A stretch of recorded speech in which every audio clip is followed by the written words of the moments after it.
别紧张。这个是连云港去年年底回去的，过来学了2月，学了2月，然后年底回去的。听说一单就挣了1万多，这次过来单独过来请我们吃饭，请吃饭的。对，然后过来感谢老师。明天就要回去了是吧？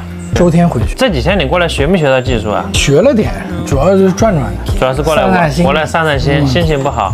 对，技术这些，首先你对于一窍不通的人来说，理论知识是非常重要的。但是等到理论学的差不多了，还是得实操，因为遇到各种各样机型太多了，还是有遇到没修过的，是吧？不是太懂，就再过来看看。对对对。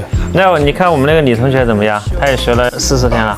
学的反正比我认真，你就是说打酱油的感觉，学了个及格60分，然后差不多了，好回去，哎，差不多能整就行了。然后这当老板的料看样子是，回去多练练，知识点啊，有的那个东西还是需要多练习才行，因为这个技术嘛，你久了不用。它还是会生疏的，对，还是会生疏的。